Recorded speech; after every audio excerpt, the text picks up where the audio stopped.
YS Sharmila రాకతో Congress party పూర్వవైపు సంతరించుకుందని పిసిసి జనరల్ సెక్రటరీ ప్రకాశం జిల్లా ఇన్ఛార్జ్ సత్యేంద్రబాబు అన్నారు. స్థానిక డిసిసి కార్యాలయంలో మీడియా సమావేశంలో పాల్గొని మాట్లాడారు. ఈ కార్యక్రమంలో జిల్లా అధ్యక్షుడు షేక్ సైదా, రాష్ట్ర నాయకులు ఉద్దండి మల్లికార్జున్, మహిళా నాయకురాలు రిహానా బాను, యూత్ కాంగ్రెస్ నాయకులు దాసరి రవి, వెంకటకృష్ణారెడ్డి, బొడ్డు సతీష్, చిరంజీవి, గుత్తిరాజు తదితరులు బాగున్నారు.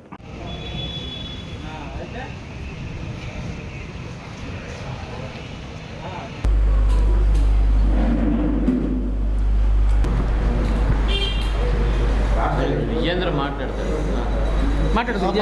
రెండు వయసులే కదా.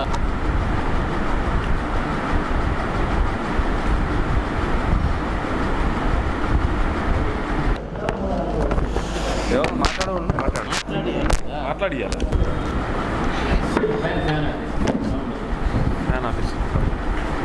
ఈరోజు కాంగ్రెస్ పార్టీ ప్రకాశం జిల్లా నూతన అధ్యక్షుడిగా ఎంపిక కాబడిన తర్వాత మొట్టమొదటిసారిగా ఈ ప్రెస్ మీట్ నిర్వహిస్తూ ఉన్నాం. మీ అందరికీ తెలిసిందే, ఈరోజు ఈ ప్రకాశం జిల్లాకి రాష్ట్ర పార్టీ నుంచి ఇన్ఛార్జిగా, పరిశీలకుడిగా మా ప్రియతమ నాయకురాలు షర్మిలారెడ్డి గారు, మరి యువ నాయకుడు, రాష్ట్ర యూత్ కాంగ్రెస్ వర్కింగ్ ప్రెసిడెంట్గా పనిచేసినటువంటి మరి యువజన ఉద్యమ నాయకుడు, అలాగే గుజరాత్, గోవా రెండు రాష్ట్రాల్లో మరి ఇన్ఛార్జిగా పనిచేసి పార్టీకి ఎన్నో సేవలు అందించినటువంటి మిత్రుడు, జంగారెడ్డిగూడెనికి చెందినటువంటి గౌతు ఎన్వి సత్యేంద్ర ప్రసాద్ గారు ఈరోజు మన జిల్లాకి రావడం జరిగింది. వారిని మేము సాదరంగా ఆహ్వానిస్తూ ఉన్నాం, స్వాగతం చెప్తా ఉన్నాం. మీకు తెలుసు, గత కొంతకాలంగా కాంగ్రెస్ పార్టీ రాష్ట్రంలో ఏ విధంగా మరి ముందుకెళ్తూ ఉందో మీరు చూస్తూ ఉన్నారు. మీడియా మిత్రులుగా మీ అందరికీ తెలుసు, షర్మిలారెడ్డి గారు పిసిసి అధ్యక్షురాలుగా బాధ్యతలు చేపట్టి నుంచి గత సంవత్సర కాలంగా మరి కాంగ్రెస్ పార్టీ ముందుకు వెళ్తున్నటువంటి పరిస్థితి మనం చూస్తూ ఉన్నాం. ఈ రాష్ట్రంలో ఉన్నటువంటి ప్రధాన పార్టీలు అయినటువంటి తెలుగుదేశం పార్టీ కానివ్వండి, బీజేపీ కానివ్వండి, జనసేన కానివ్వండి, వైసీపీ కానివ్వండి, ప్రధానంగా ఈ మూడు పార్టీలు ఎన్డీఏ కూటమిలో ఉన్నటువంటి పార్టీలతో పాటు జగన్ కూడా ఈరోజు బీజేపీ కొమ్ము కాసినటువంటి పరిస్థితి, బీజేపీ తొత్తుగా వ్యవహరిస్తున్న పరిస్థితి. బీజేపీ అంటే బాబు, జగన్, పవన్ అనేటువంటి పరిస్థితి రాష్ట్రంలో స్పష్టంగా కనిపిస్తూ ఉంది. ఎవరు కూడా మరి ప్రతిపక్ష పాత్ర పోషించినటువంటి పరిస్థితి ఈరోజు మనం చూస్తూ ఉన్నాం. రాష్ట్రంలో 11 సీట్లకు పరిమితమైనటువంటి జగన్మోహన్ రెడ్డి ఈరోజు ప్రజల పక్షాన ఒక్క మాట కూడా మాట్లాడకుండా ఎక్కడో బెంగళూరు ప్యాలెస్లో ఆయన నిద్రపోతున్న పరిస్థితి మనం చూస్తూ ఉన్నాం. మీకు తెలుసు, నిన్ననే అక్టోబర్ 2 గాంధీ జయంతి రోజు షర్మిలారెడ్డి గారు విశాఖ ఉక్కు సంబంధించినటువంటి కార్మికులు దాదాపు 4290 మంది కాంట్రాక్ట్ కార్మికుల్ని నిర్దాక్షిణ్యంగా తొలగిస్తే షర్మిలారెడ్డి గారు నిన్న వెళ్ళి ఒక అల్టిమేట్ దారం చేసినటువంటి విషయాన్ని కూడా ఈ సందర్భంగా మీకు గుర్తు చేస్తా ఉన్నాను.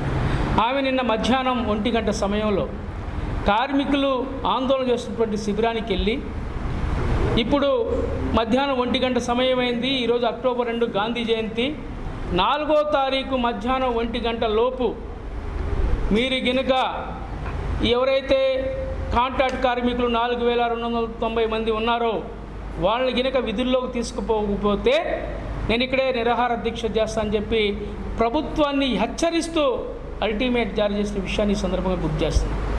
ఆ దెబ్బకి రాష్ట్ర ప్రభుత్వం దిగి వచ్చి కార్మికులతోటి చర్చలు జరిపి, లేబర్ ఆఫీసర్ నిన్న మధ్యాహ్నం 12 గంటల నుంచి సాయంత్రం 7 గంటల వరకు కార్మికుల యొక్క నాయకులతో చర్చలు జరిపి వెంటనే వాళ్ళకి విధుల్లో తీసుకుంటున్నామని చెప్పడం జరిగిందన్న విషయాన్ని కూడా ఈ సంబంధంగా గుర్తు చేస్తాను.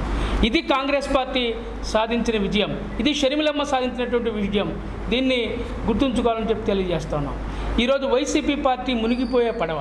మీకు తెలుసు, ఈరోజు ఈ జిల్లాలో ఉన్నటువంటి ఈరోజు వైసీపీకి, జగన్మోహన్ రెడ్డికి మరి విధేయులుగా ఉన్నటువంటి అనేక మంది ఈరోజు మనం ఒకసారి చూసినట్లయితే వాళ్ళు ఈరోజు పార్టీ మారినటువంటి పరిస్థితి.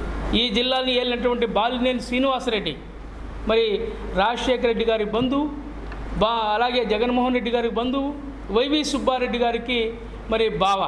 అలాంటి వ్యక్తి ఈరోజు వైసీపీని వదిలి, అంటే ఈ జిల్లాలో దాదాపు 25-30 సంవత్సరాల పాటు రాజకీయం చేసినటువంటి వ్యక్తి బాలినేని శ్రీనివాసరెడ్డి మీ పార్టీని వదిలి వెళ్ళిపోయాడంటే ఈరోజు వైసీపీ పరిస్థితి ఏంటి రాష్ట్రంలో అర్థమైపోతూ ఉంది వాళ్ళందరికీ కూడా. ఇది మునిగిపోయే పడవ. అందుకనే ఎవరికి వాళ్ళు ఆత్మరక్షణలో పడిపోయారు. వాళ్ళు కాపాడుకోవటం కోసం మరి ఇతర పార్టీలోకి జంప్ అయిపోయేటువంటి పరిస్థితి కనిపిస్తూ ఉంది. త్వరలోనే వైసీపీ ఖాళీ కాబోతూ ఉంది. దీన్ని మీరు గుర్తించాలని చెప్పి నేను కోరుతా ఉన్నా. అందుకనే అనేక మంది ఈరోజు కాంగ్రెస్ పార్టీలో రావడానికి ఈరోజు షర్మిలమ్మ గారితో మంత్రాలు జరుపుతూ ఉన్నారు.